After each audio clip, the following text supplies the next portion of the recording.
I want to talk to you about this bag of potato chips I'm eating and the hidden ingredient that makes it all possible: fossil fuels. I'm Matthew Kessler, host of the podcast Fuel to Fork.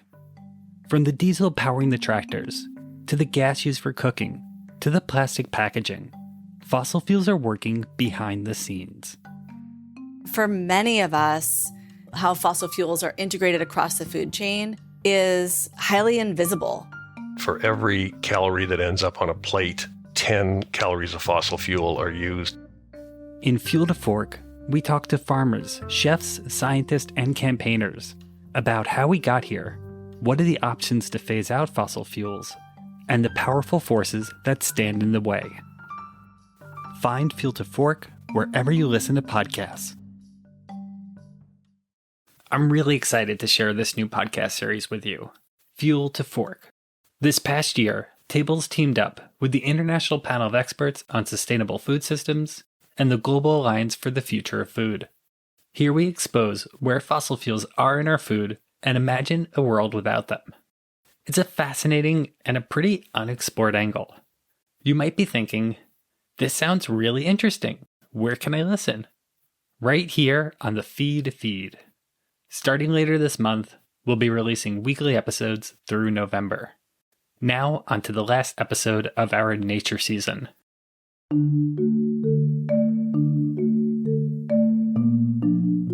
You might think about biodiversity as this big web that all forms of life on Earth are a part of. And we're not above or under, we are just part of it. But what biodiversity do you care about? From the allure of charismatic large-eyed mammals to the fascination with microorganisms in the soil, what life forms we care about are shaped by our different values and experiences. Do we prefer the biodiversity we encounter in our everyday lives, or marvel at the distant ecosystems found on nature documentaries? Despite these differences, we all face the reality that our food systems are the primary driver of global biodiversity loss. We messed it up, we need to fix it. Our food systems affect land use and habitat destruction. If the word catastrophic cannot be used here, then where could we possibly use the word? What we eat and how we produce our food largely determines what species will decline, survive, or thrive. So, what biodiversity do you care about? I'm really glad you're even asking this question.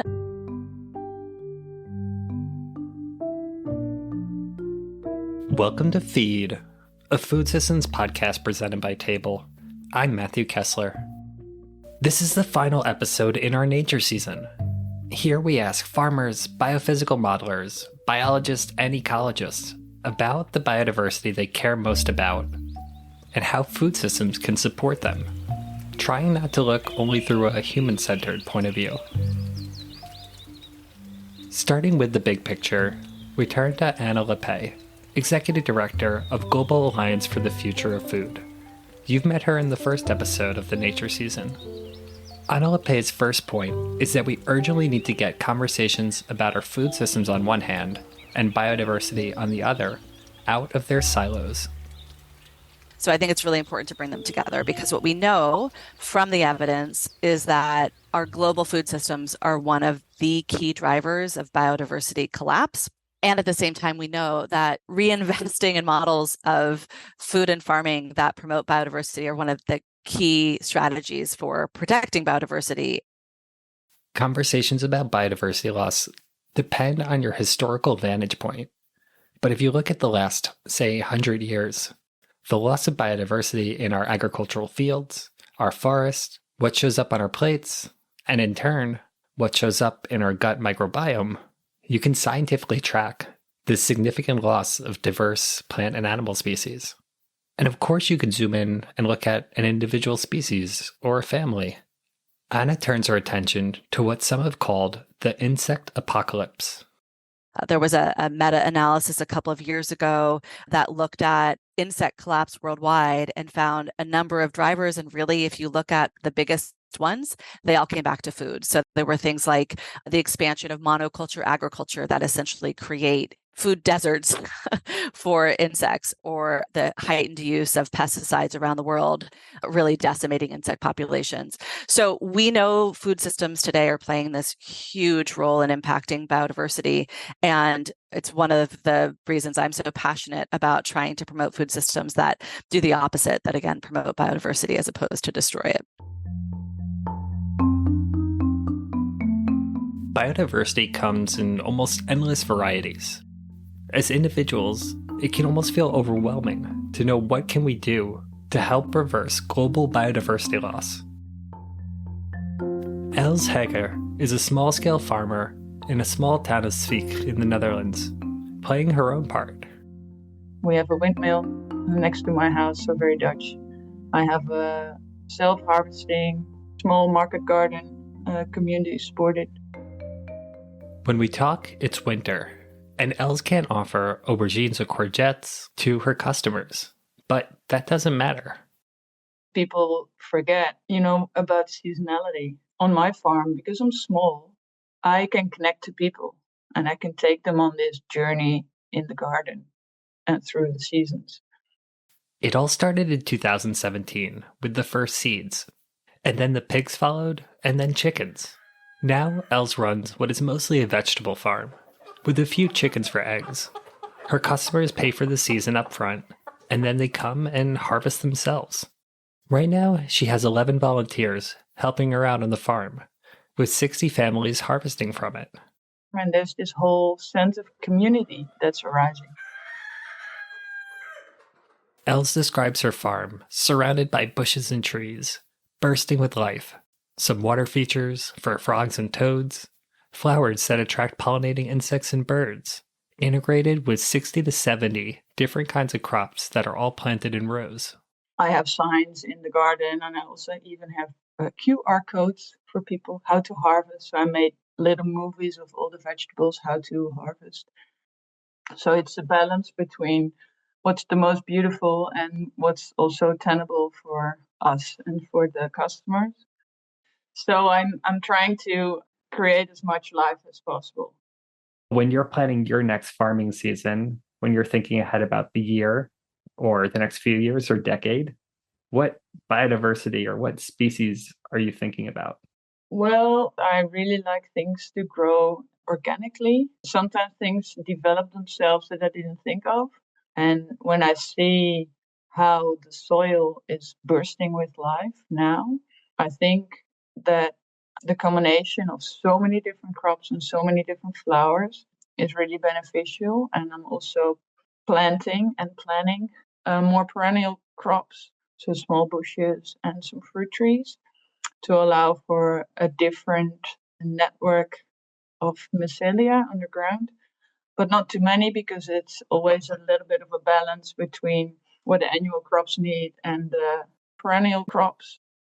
You're creating a real patchwork of a landscape. And I know that you're not just thinking of the species, the crops that the people who are coming to the farm will then harvest themselves as part of their boxes, but you're also thinking about kind of the life that supports that.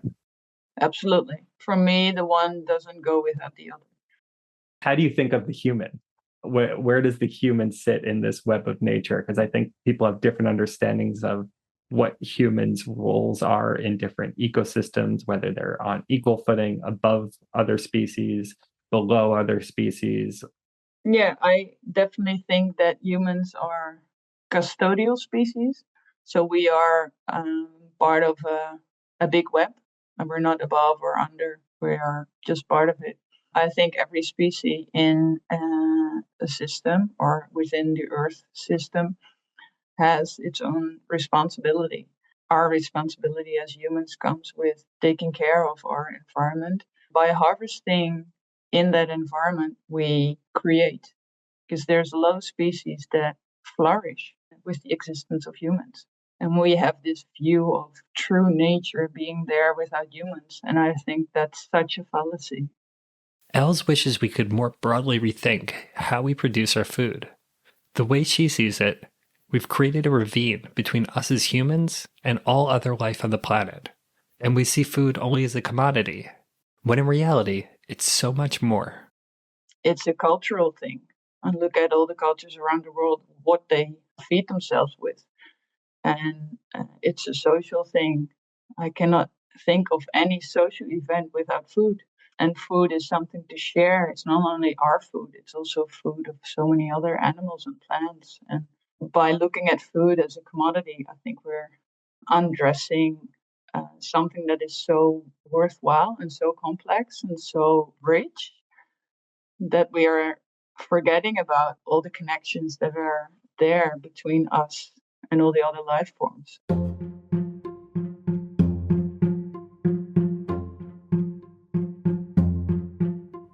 If I had to sum up what biodiversity does Els care about, I would say it's the lesser noticed species, sometimes invisible to the human eye, that supports our farms and our food production, from the microorganisms in the soil to the pollinating insects.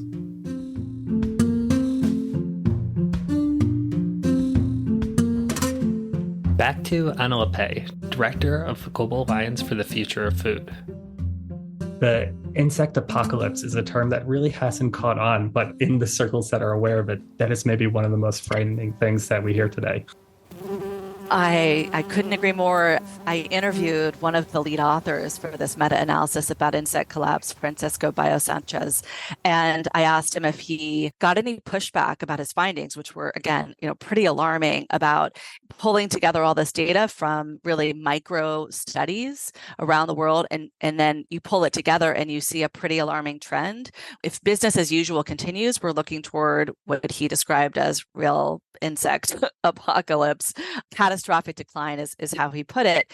And he said the one pushback he got is that, many of his scientific peers, talk about the importance in the scientific community to be very careful about the words you choose, and pushed back around this use of kind of catastrophic decline. He said to me, look, if the word catastrophic cannot be used here, then where could we possibly use the word? That what we are seeing is nothing but catastrophic decline. And he stood by his use of the term. So, again, I think that study got a lot of attention in the media.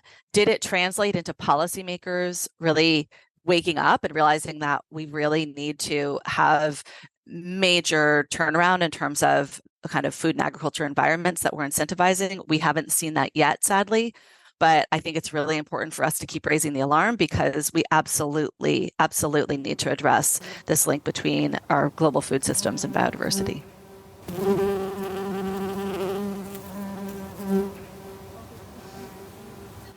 Population is growing. More and more people are living in cities.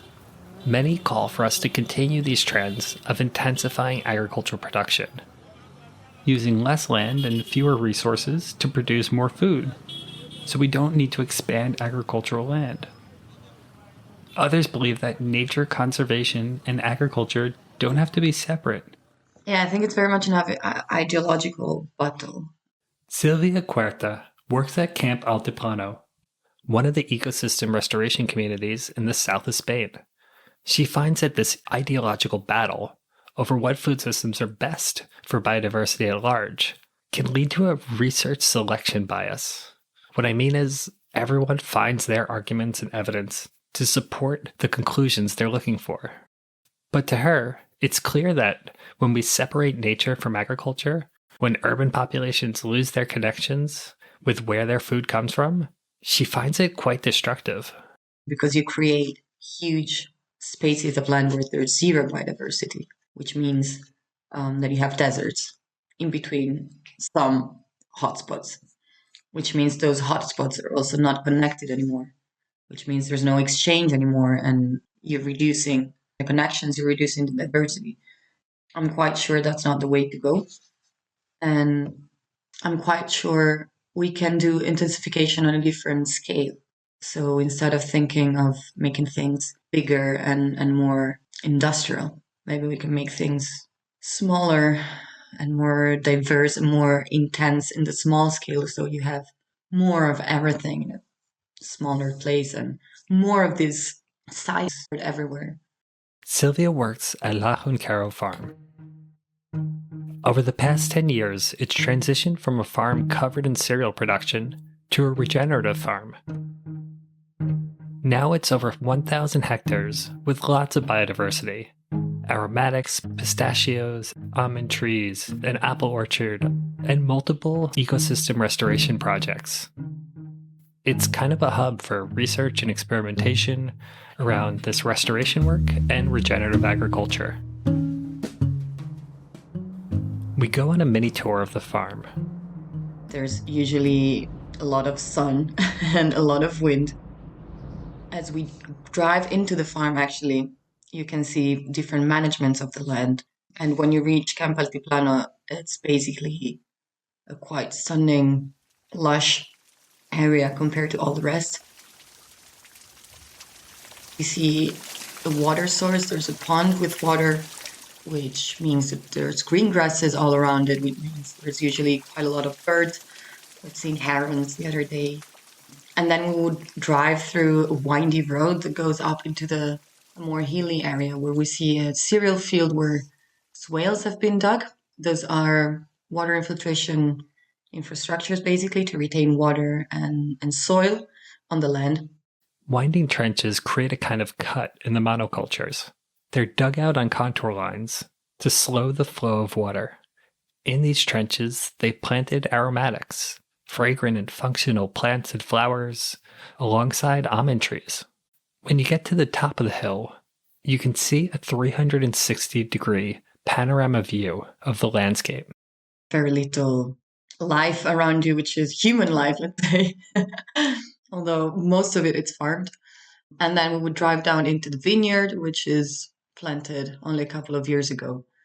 And eventually I would definitely go to the mountain, which is also part of the farm, which is, I think, my favorite spot here, because it's a almost pristine, definitely not pristine, but looks like it, in Mediterranean forest, oak trees and pines and junipers and rosemaries, and everything smells really nice. And there's no really a path to climb up the mountain, so you have to find your own way. And it just really feels like a special place with the shade and a lot of different plants and animals living around, and you really feel like it's kind of a safe haven. You mentioned that if you climb up to this vista, you would see very little human life, but there's plenty of biodiversity. There's a lot of other non-human life that exists in this landscape. You occupy this unique position where you're working both with nature conservation and food production. What type of food systems support this type of biodiversity that you care about and want to see more of in the world? Yeah, so basically the whole struggle of this farm in general is to find that food system that can, instead of destroying or maintaining as it is, the system as it is actually bringing it back to a very healthy state. So I guess the system we're trying to get to is very diverse, where you have a lot of different crops trying to mix even in the same plot, fruit trees, so you have different products on the same land. It's a system where soil is absolutely important and the care for the soil is absolutely important, and reducing erosion and having a soil covered and healthy and with a good structure is an essential part to it. So definitely mechanization is still going to be a part of it, because this farm is very big and large scale work.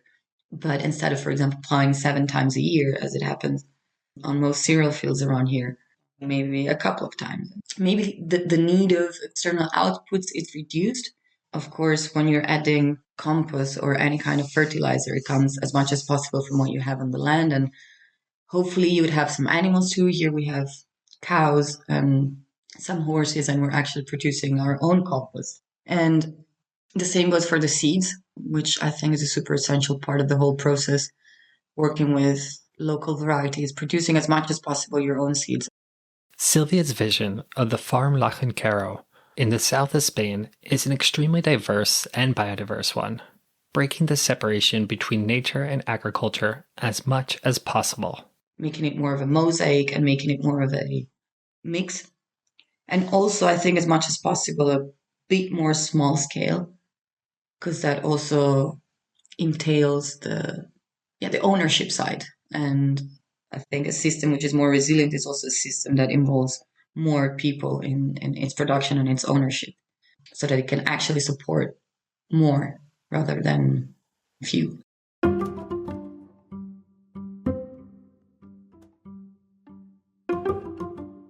Next, we speak to someone else looking to break this separation. But here we focus more on diets, and specifically meat. He talks about the different types of meat we eat, and wonders how different landscapes could look if we switch from farming cows and chickens and pigs to, say, eating more wild game. And so the vision would be get rid of all the corn and soybean farms, let the bison roam, bring the native prairies back, and have mobile slaughterhouses to then go and take whatever bisons are given us and put that into the human food chain. You've also met Bernd Blasi before in a previous episode. He's a conservation biologist at Cornell University. So what's his vision? How could landscapes in North America evolve, and how could biodiversity thrive if we changed our strategies around the supply and consumption of meat? When I'm thinking about more of the prairie landscapes, at some point when Europeans colonized that, there were prairies that were building soil, sequestering carbon, and millions of bison roamed the prairies from, New York to, the Rocky Mountains and beyond.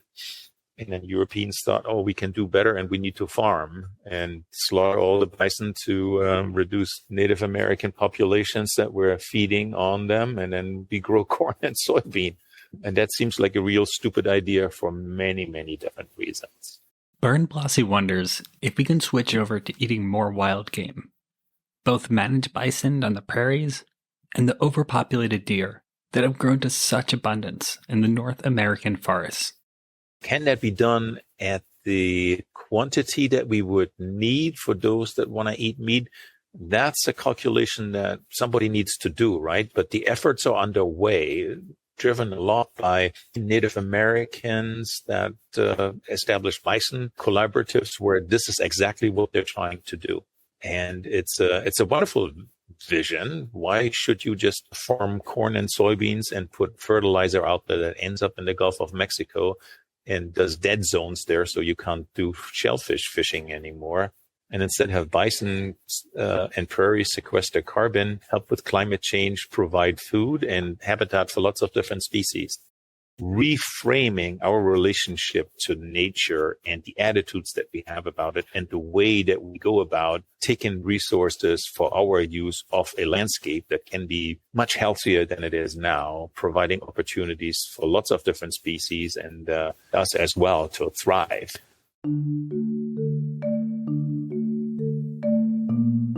I like what Bernd Blasi said here, where he gets us to think about what roles our diet have in relation to biodiversity. His way to show appreciation for the broad biodiversity he cares about is to eat less farm meat and more wild meat, but only as much as the ecosystem can support. But not everyone agrees we should use nature as a guide to determine what's good for a sustainable food system. I'm Adrian Müller, and I'm working as a senior researcher at the Research Institute of Organic Agriculture, FIBL, in Switzerland, at the Department of Food System Sciences. And my main work is on food systems modeling and also on climate change and agriculture.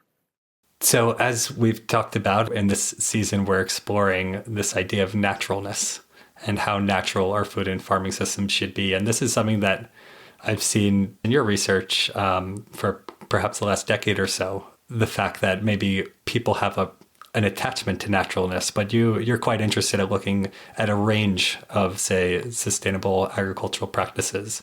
For me, this argument of naturalness is not really important. That's why I can look at soilless systems which we can transform into food. Growing food without soil, vertical farming, aquaculture or fish farming, these, quote, unnatural ways of growing food are all on the table for Adrian.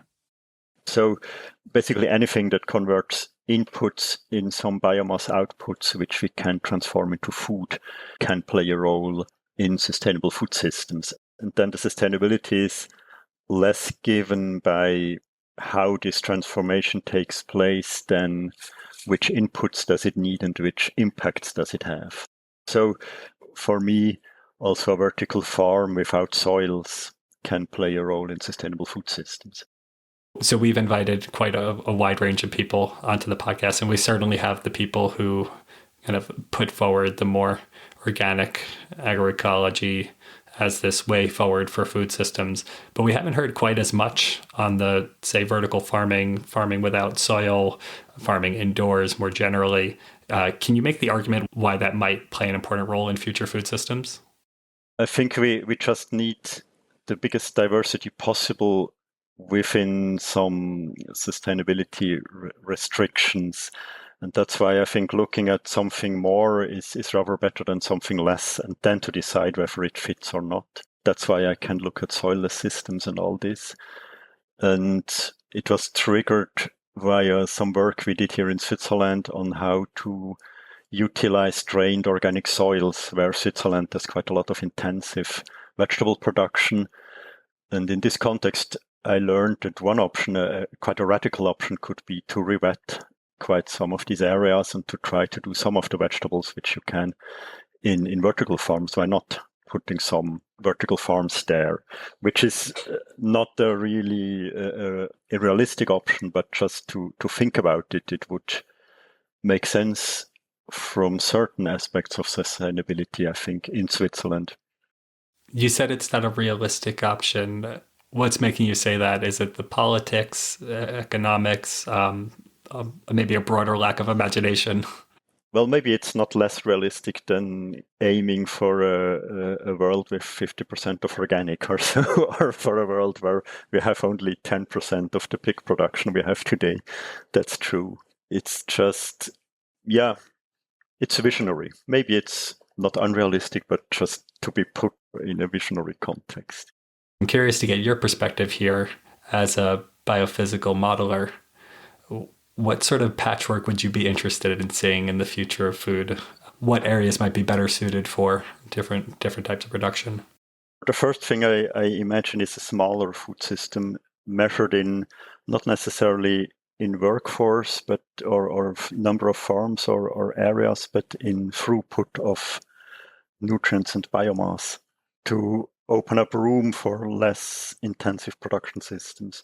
What would that look like to think about or measure food systems differently? It would mean starting with the nutrients, much less inputs of new reactive nitrogen, for example, or also new phosphorus, not yet in the food system. So trying to better close the nutrient cycles. And it would mean to have lower volumes of crops produced. So if we reduce the feed production, then we could have the same amount of calories, protein, and so on, just more plant-based than today with less biomass needed to be cropped. And for sure, we need to look at the quality of the proteins, the digestibility. We need to look at fat. We need to look at all the micronutrients. So I wouldn't say that totally abandoning animal production would make sense. But we could start from such a circular view. How much biomass do we have that we cannot eat ourselves, and so on. But it would still be quite much less than we have today. And related to all this, also waste reduction, like producing 30% just for the bin, doesn't make sense. So there is big room along the whole value chain to produce less and still have enough food to feed the people. This call for a smaller food system, do you think that's a controversial statement, given that we have an increasing urbanizing and growing population across the world? Definitely it's controversial, and that's why it's so important to know what it means. It means smaller, not regarding calories provided per capita to meet the needs of the people. It means regarding of losses and inefficiencies in the widest sense. So this 30% of waste, a large part of it could be reduced, and this directly makes the food system smaller. And the controversial part maybe is also, what would this mean for the farmers? For example, if you have just waste reduction, this means less production. So does this mean less farmers? And I think this has to go hand in hand with a change in what a farm is, how these areas are cropped, what they do.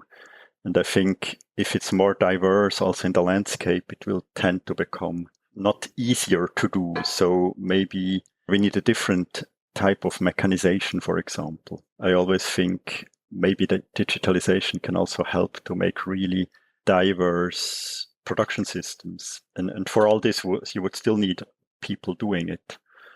So it's important when talking about making the food system smaller to know what this really means. And then it's maybe not controversial.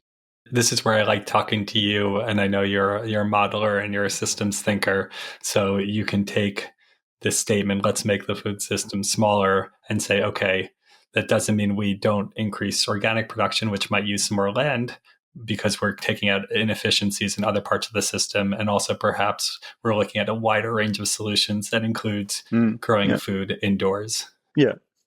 Adrian Muller, thank you so much for speaking with us. Thank you for having me here.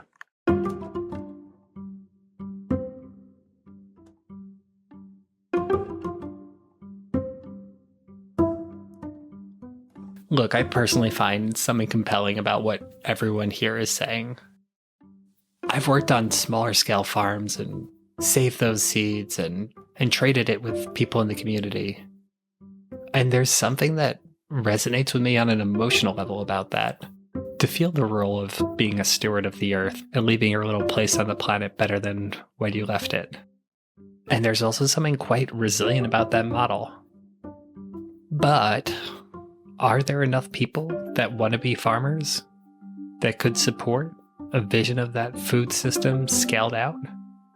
Would we end up using a lot more land than we otherwise would have to use if we instead had a more intensive production? Of course, then there's also the conversation about pesticides and other inputs that negatively impact the surrounding ecosystems. I have to say that living in central Sweden is not the most exciting place I've ever lived from a biodiversity point of view, at least not compared to Nepal or Hawaii or southern Appalachia. But this past weekend, my daughter ate at least 12 different kinds of berries, tromping around in the forest within a few-minute walk of our home. So I'm slowly learning to appreciate the offerings here. We're going to wrap up with some words from Anna Lappé, Executive Director for the Global Alliance for the Future of Food. She makes the point that regardless of what biodiversity you care about, our choices about what to eat and what foods to grow are pretty constrained by a history of policy choices that have incentivized the production of just a handful of commodities. So here in the US, it would surprise probably no one to hear that it's something like 2/3 of all of our fruits and vegetables grown in this country. It's just lettuce, tomatoes, and potatoes. It probably also would surprise nobody that globally, a little bit more than half of all global calories come from just a handful of crops, including rice, wheat, corn, soy. So I think that kind of narrowing of what it is we grow, especially in certain places like in the United States, where we have just a few crops responsible for the vast acreage of American farmland, that's led to huge profitability for a handful of multinational corporations. And it has led to a huge narrowing of the biodiversity of our diets, which is not good for our health, but it's really also not good for biodiversity writ large.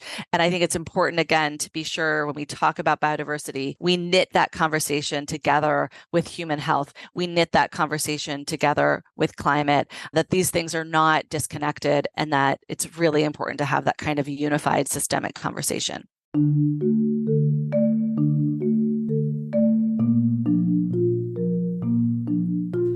That wraps our nature season. Thank you all so much for listening. We'd love to hear from you. Please rate us, write a review, or send us an email to podcast@tabledebates.org. What guests did you like the most this season? Who did you disagree with? It's always wonderful to hear from the listeners.